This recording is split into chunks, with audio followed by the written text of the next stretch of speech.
Noah's Ark.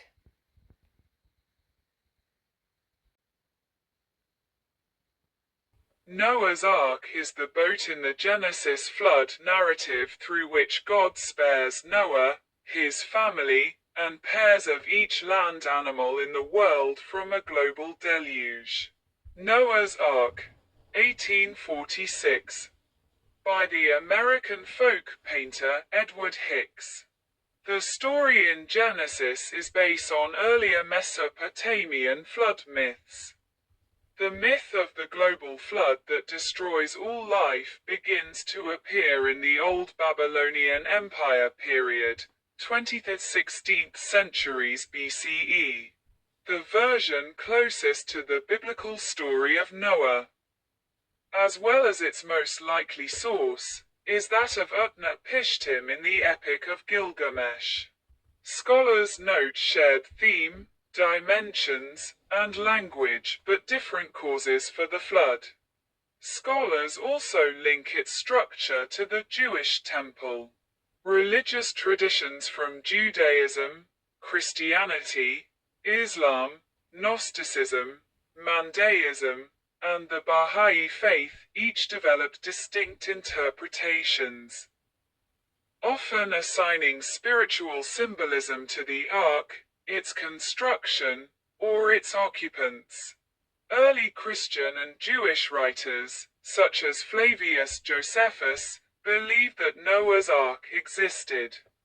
Unsuccessful searches for Noah's Ark have been made from at least the time of Eusebius, circa 275 circa 339 CE.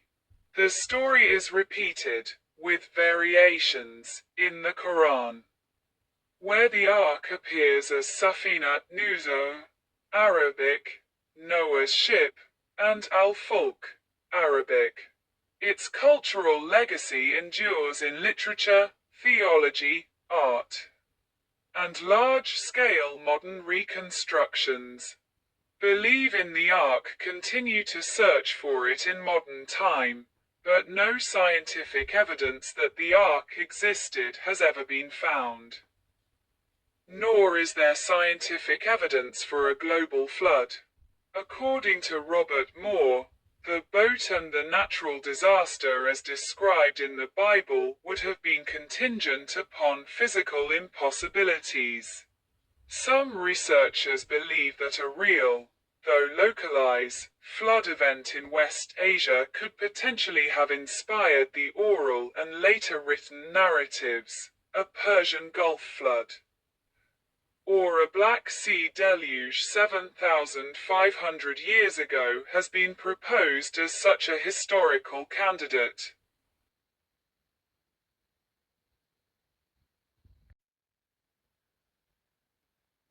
The structure of the ark, and the chronology of the flood, is homologous with the Jewish temple and with temple worship. Accordingly, Noah's instructions are given to him by God. Genesis chapter 6, 14 to 16. The ark is to be 300 cubits long, 50 cubits wide, and 30 cubits high, approximately 134 times 22 times 13 meters or 440 times 72 times 43 feet. These dimensions are thought by some to be based on a numerological preoccupation with the number 60, the same number characterizing the vessel of the Babylonian flood hero. Its three internal divisions reflect the three-part universe imagined by the ancient Israelites: heaven, the earth, and the underworld. Each deck is the same height as the temple in Jerusalem, itself a microcosmic model of the universe, and each is 3 times the area of the court of the tabernacle, leading to the suggestion that the author saw both ark and tabernacle as serving for the preservation of human life. It has a door in the side, and a tzohar, which may be either a roof or a skylight. It is to be made of gopher wood, gopher, a word which appears nowhere else in the Bible, but thought to be a loan word from the Akkadian gupru, and divide into kinim, a word which always refers to birds' nests elsewhere in the Bible, leading some scholars to amend this to kanim, reeds. The finished vessel is to be smeared with copper, meaning pitch or bitumen. In Hebrew the two words are closely related, kapata, smeared, copper. Bitumen is the more likely option, as copper is thought to be a loan word from the Akkadian kupru, meaning bitumen. The shape of the ark is described in Genesis with the Hebrew word tiva, whose meaning is unclear and whose only other use in the Bible is to describe the rush basket of Moses. The King James Version of the Bible accordingly described the ark as the Ark of Bulrushes. The 3rd century scholar Origen imagined the ark to have been a square pyramid floating on a raft. What is now the standard visual depiction of the ark, a ship's hull with a slope roof and a side door, originate with Hugh of St. Victor, an 11th century Saxon theologian, who dedicated a treatise to a description of the ark.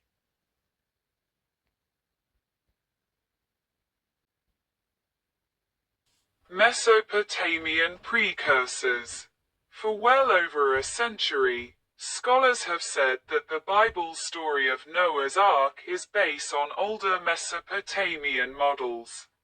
Because all these flood stories deal with events that allegedly happened at the dawn of history, they give the impression that the myths themselves must come from very primitive origins. But the myth of a global flood that destroys all life does not appear until the Old Babylonian period, 20th to 16th centuries BCE. The reasons for this emergence of the typical Mesopotamian flood myth may have been bound up with the specific circumstances of the end of the 3rd dynasty of Ur around 2004 BCE and the restoration of order by the 1st dynasty of Izan.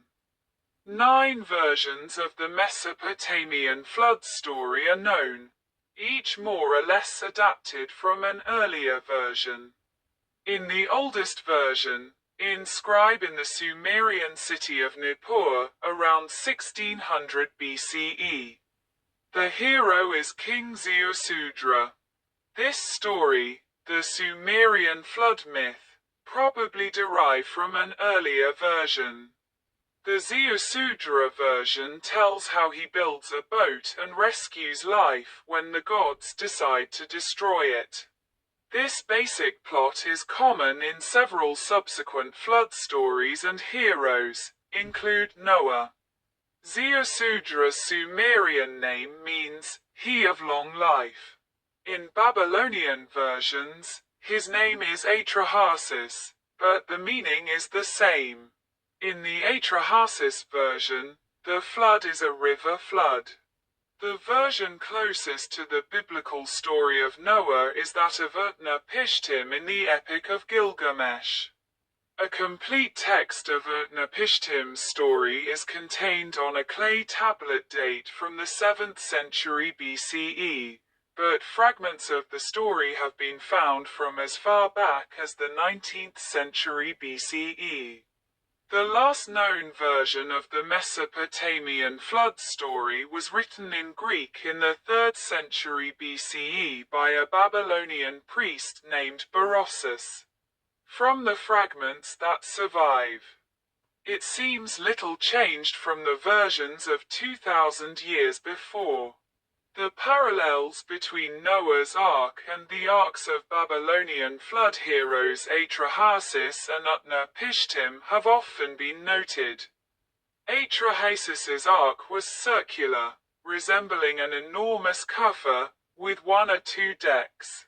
Utnapishtim's ark was a cube with 6 decks of 7 compartments, each divided into 9 subcompartments. 63 subcompartments per deck, 378 total. Noah's Ark was rectangular with 3 decks. A progression is believed to exist from a circular to a cubic or square to rectangular. The most striking similarity is the near-identical deck areas of the 3 arks, 14,400 cubits 2, 14,400 cubits 2, and 15,000 cubits 2 for Atrahasis, Utnapishtim, and Noah, only 4% different. Irving Finkel concluded, the iconic story of the flood, Noah, and the Ark as we know it today certainly originated in the landscape of ancient Mesopotamia, modern Iraq. Linguistic parallels between Noah's and Atrahasis arks have also been noted. The word used for pitch, sealing tar or resin in Genesis is not the normal Hebrew word, but is close related to the word used in the Babylonian story. Likewise, the Hebrew word for ark, tavar, is nearly identical to the Babylonian word for an oblong boat, ubu, especially given that v and b are the same letter in Hebrew, bet. However, the causes for God or the gods sending the flood differ in the various stories. In the Hebrew myth, the flood inflicts God's judgment on wicked humanity. The Babylonian epic of Gilgamesh gives no reasons, and the flood appears to be the result of divine caprice. In the Babylonian Atrahasis version, the flood is sent to reduce human overpopulation. And after the flood, other measures were introduced to limit humanity.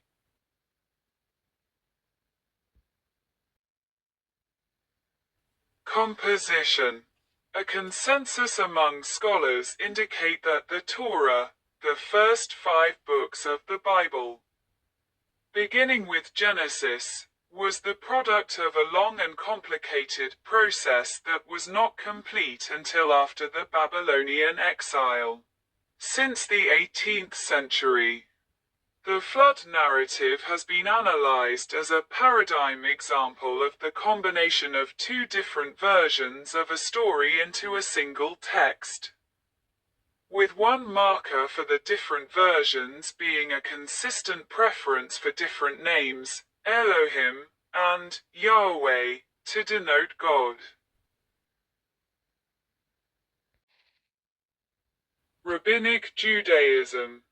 The Talmudic tractates Sanhedrin, Avodah Zarah, and Zevahim relate that, while Noah was building the ark, he attempted to warn his neighbors of the coming deluge, but was ignored or mocked.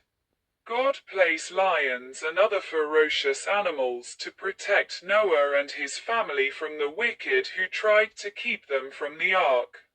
According to one Midrash, it was God, or the angels, who gathered the animals and their food to the ark, as no need existed to distinguish between clean and unclean animals before this time. The clean animals made themselves known by kneeling before Noah as they entered the ark. A differing opinion is that the ark itself distinguished clean animals from unclean, admitting 7 pairs each of the former and 1 pair each of the latter. According to Sanhedrin 108b, Noah was engaged both day and night in feeding and caring for the animals, and did not sleep for the entire year aboard the ark. The animals were the best of their kind and behaved with utmost goodness. They did not procreate, so the number of creatures that disembarked was exactly equal to the number that embarked. The raven created problems, refused to leave the ark when Noah sent it forth, and accusing the patriarch of wishing to destroy its race. But as the commentators pointed out, God wished to save the raven, for its descendants were destined to feed the prophet Elijah. According to one tradition, refuse was stored on the lowest of the ark's 3 decks, humans and clean beasts on the second, and the unclean animals and birds on the top. A differing interpretation described the refuse as being stored on the topmost deck, from where it was shoveled into the sea through a trapdoor. Precious stone, as bright as the noon sun, provide light, and God ensured the food remained fresh. In an unorthodox interpretation, the 12th century Jewish commentator Abraham Ibn Ezra interpreted the ark as a vessel that remained underwater for 40 days, after which it floated to the surface. Christianity. An artist's depiction of the construction of the ark, from the Nuremberg Chronicle, 1493. A woodcut of Noah's Ark from Anton Koberger's German Bible. The first epistle of Peter, composed around the end of the 1st century AD, compared Noah's salvation through water to Christian salvation through baptism. Hippolytus of Rome, passed away 235, sought to demonstrate that the ark was a symbol of the Christ who was expected, stating that the vessel had its door on the east side, the direction from which Christ would appear at the second coming, and that the bone of Adam were brought aboard, together with gold, frankincense, and myrrh, the symbols of the nativity of Christ. Hippolytus furthermore stated that the ark floated to and fro in the 4 directions on the waters, make the sign of the cross, before eventually landing on Mount Kardu, in the east, in the land of the sons of Rabban, and the Orientals call it Mount Godash, the Armenians call it Ararat. On a more practical plane, Hippolytus explained that the lowest of the 3 decks was for wild beasts, the middle for birds and domestic animals, and the top for humans. He says male animals were separated from females by sharp stakes to prevent breeding.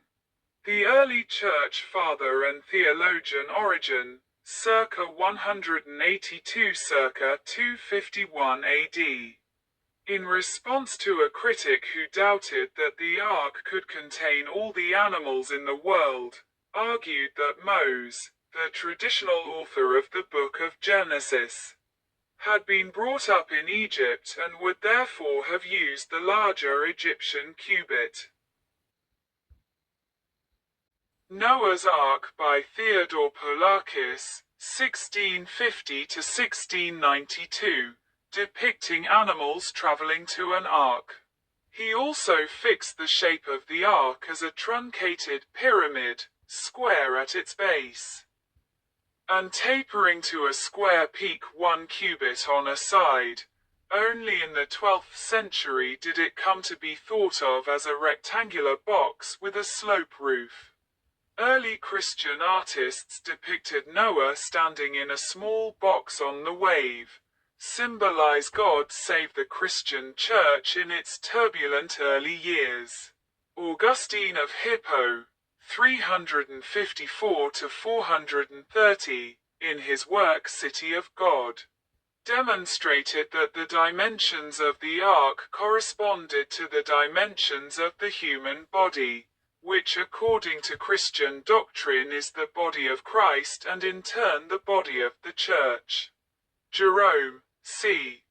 347 circa 420, identified the raven, which was sent forth and did not return, as the foul bird of wickedness, expelled by baptism, more enduringly.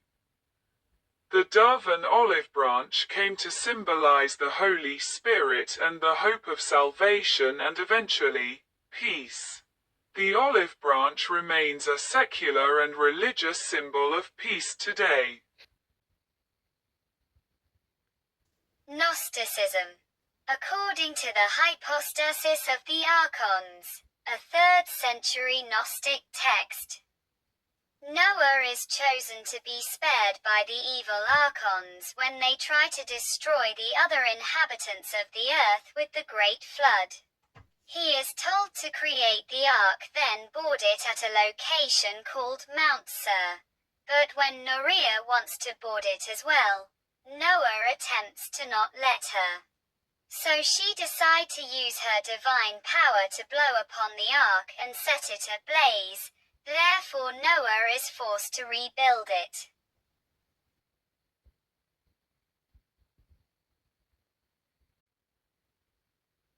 Mandaeism. In Book 18 of the Right Ginza, a Mandaean text, Noah and his family are saved from the great flood because they were able to build an ark or kawila, a Mandaic term. It is cognate with Syriac Kawila, which is attested in the Peshitta New Testament, such as Matthew chapter 24, 38 and Luke chapter 17, 27.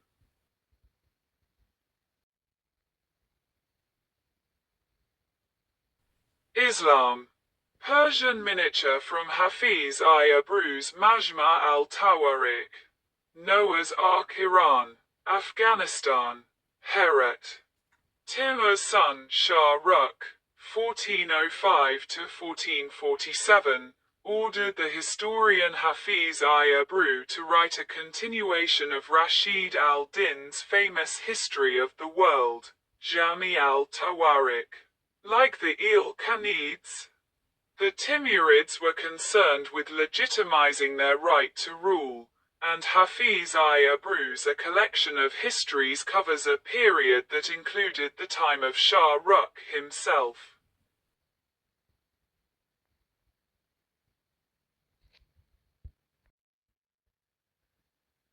Noah's Ark and the Deluge from Zubdat al-Tawarik. In contrast to the Jewish tradition, which uses a term that can be translated as a box, or chest, to describe the ark. Surah 29-15 of the Quran refers to it as a safina, an ordinary ship. Surah 7-64 use Fulk, and Surah 54-13 describe the ark as a thing of boards and nail.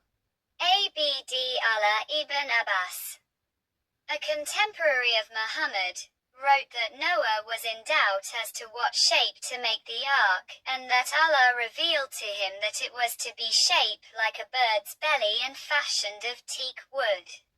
The medieval scholar Abu al-Hasan Ali ibn al-Hussein Masudi, passed away 956, wrote that Allah commanded the earth to absorb the water, and certain portions which were slow in obeying received salt water in punishment, and so became dry and arid.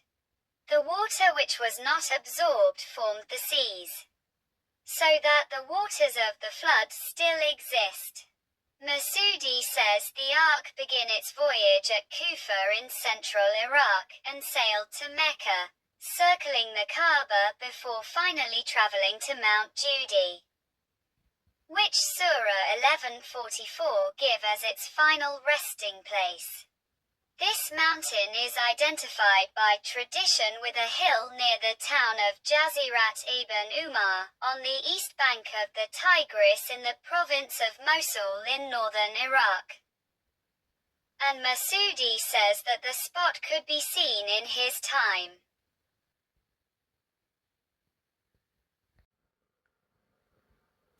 The Subsiding of the Waters of the Deluge, 1829, a painting by the American painter Thomas Cole.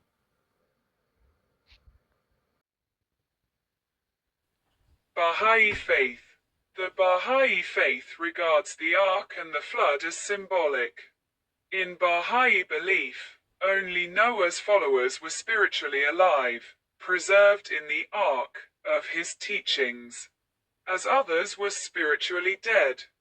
The Baha'i scripture Kitab-i-Iqan endorses the Islamic belief that Noah had numerous companions on the ark, either 40 or 72, as well as his family, and that he taught for 950, symbolic, years before the flood. The Baha'i faith was founded in 19th century Persia, and it recognized divine messengers from both the Abrahamic and the Indian traditions. Ancient accounts. Multiple Jewish and Christian write in the ancient world wrote about the Ark. The 1st century historian Josephus reports that the Armenians believed that the remains of the Ark lay, in Armenia, at the mountain of the Cordyaeans, in a location they called the place of descent, ancient Greek, He goes on to say that many other writers of barbarian histories, including Nicolaus of Damascus, Berossus, and Menesius mention the flood and the ark in Armenia. In the 4th century, Epiphanius of Salamis wrote about Noah's ark in his Panarion, saying, "Thus even today the remains of Noah's ark are still shown in Cardiae." Other translations render Cardiae as the country of the Kurds. John Chrysostom mentioned Noah's Ark in one of his sermons in the 4th century, saying, "Do not the mountains of Armenia testify to it, where the Ark rested? And are not the remains of the Ark preserved there to this very day for our admonition?"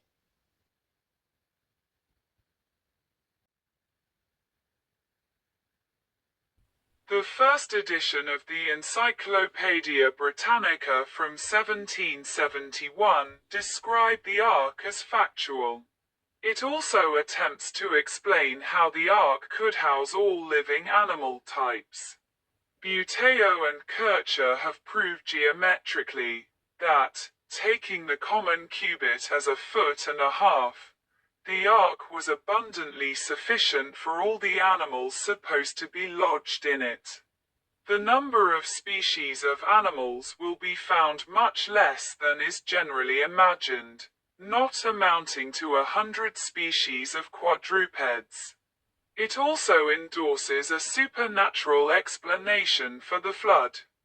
State that many attempts have been made to account for the deluge by means of natural causes, but these attempts have only tended to discredit philosophy, and to render their authors ridiculous. The 1860 edition attempts to solve the problem of the Ark being unable to house all animal types by suggesting a local flood, which is described in the 1910 edition as part of a gradual surrender of attempts to square scientific facts with a literal interpretation of the Bible, that resulted in the higher criticism, and the rise of the modern scientific views as to the origin of species, leading to scientific comparative mythology, as the frame in which Noah's Ark was interpreted by 1875.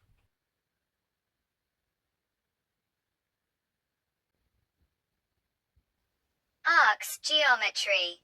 This engraving features a line of animals on the gangway to Noah's Ark. It is based on a woodcut by the French illustrator Bernard Salomon, from the Walters Art Museum. In Europe, the Renaissance saw much speculation on the nature of the Ark that might have seemed familiar to early theologians such as Origen and Augustine.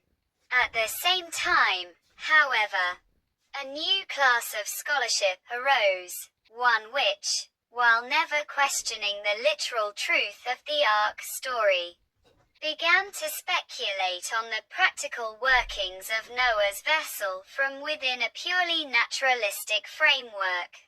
In the 15th century, Alfonso Tostada gave a detailed account of Arkite logistics. down to arrangements for the disposal of dung and for the circulation of fresh air.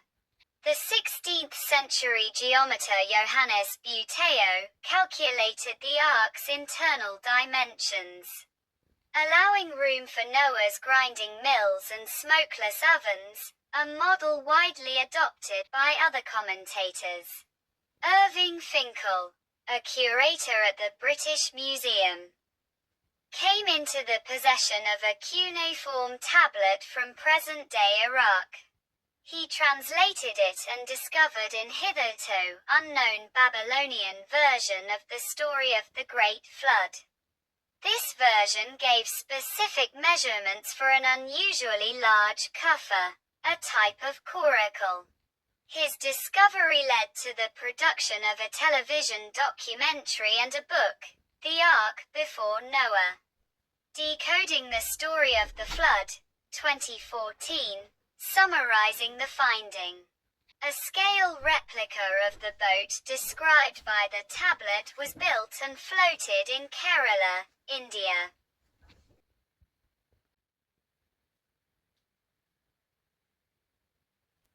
The Durupinar site in July 2019.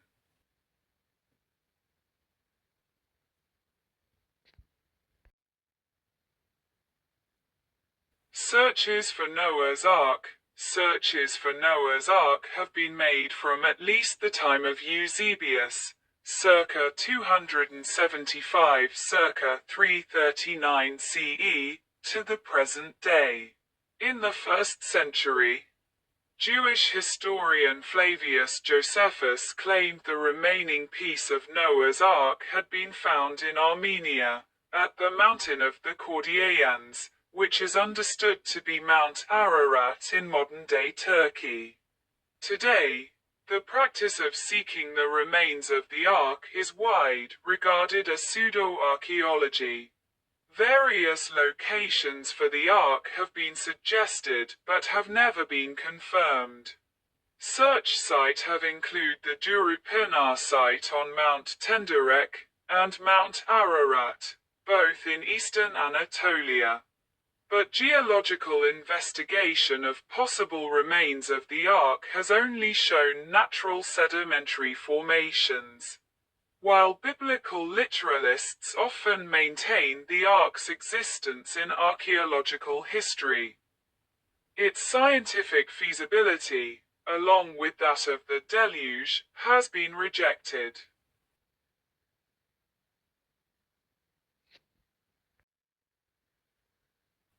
Full-size interpretation of Noah's Ark in Dordrecht, Netherlands. In the modern era, individuals and organizations have sought to reconstruct Noah's Ark using the dimensions specified in the Bible. Johann's Ark was complete in 2012 to this end, while the Ark Encounter was finished in 2016.